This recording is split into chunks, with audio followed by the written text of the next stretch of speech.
So I'm going to show how to throw a lid. This type of lid that goes into a vessel that does not have any kind of galley or step down in it. So it just fits right into the jar part. So I'm going to show you using this one that has, so this is like a jar, the jar bottom. So we're going to measure here the opening so we know how large to make our lid for this. Thank you, Gary. Do you want this again? No, I don't. And I'm going to be throwing from the hump, so I have much more clay here than what I need. Because after I do the lid for this, I'm going to show the spout for the teapot out of the same piece. You need to do the spout by the wheel? You may do the spout on the wheel. But right now we're working on the lids. Yeah. So when you're throwing from the hump, all you have to do is get the top part of it centered.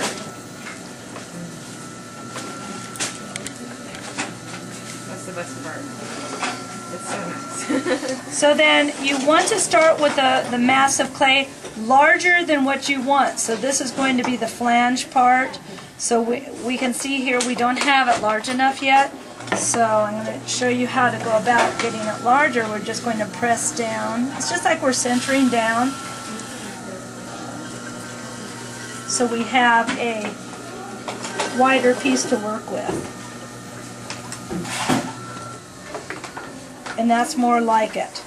So remember what we're doing here is that we're going to be throwing this lid right side up. So the flange is going to be down here.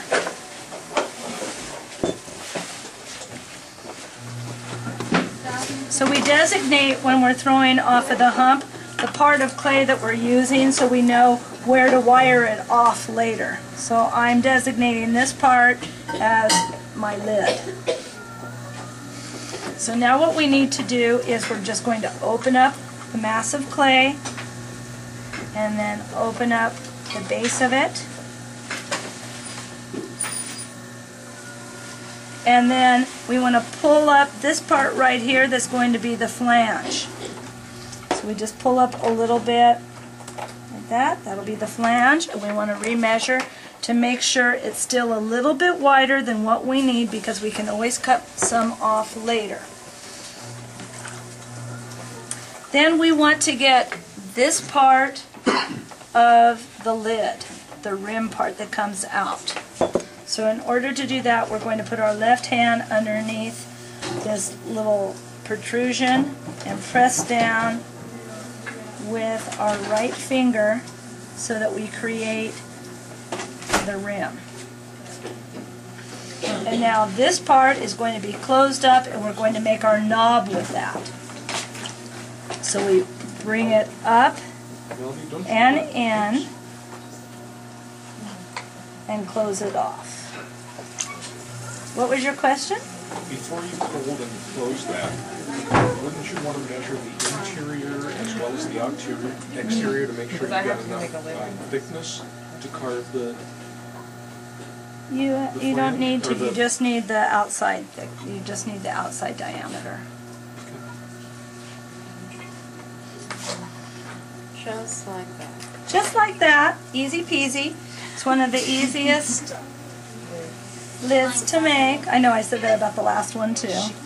All lids, No, all lids are so easy. Now alternately, you guys, I know that when I just did this, I combined the movement of collaring in and throwing together. So I'm throwing and compressing at the same time and closing it off.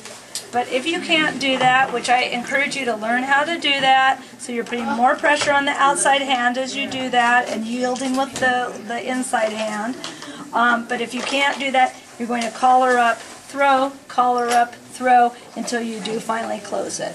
And then there's your lid. And you can do all kinds of fancy things with the lid. You can bring it down a little bit more, like, with the knob. You can bring it down. You can actually right here make like a little enclosed knob if you want. But make sure you vent it. Don't forget to do that. Don't squeeze it out. So there's your little lid. And then you want to undercut here. And then you need a wire that's limp. So this one will probably work for this. So when you undercut it, you make sure you give yourself enough space so that you don't expose it, like pop a hole in the bottom. So It doesn't matter. Oh, You do, yeah, because it's gonna be, you're gonna cut that part out Even later when it's anyway. drying though, it's okay? Yeah. As a matter of fact, if it does not have a hole right now, you need to punch it somewhere so that while it's drying, it won't break somewhere. It won't crack. So that's my little lid.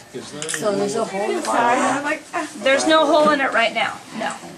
Is there any rule of thumb about how deep the part that goes inside the teapot? It depends upon how tall the vessel is.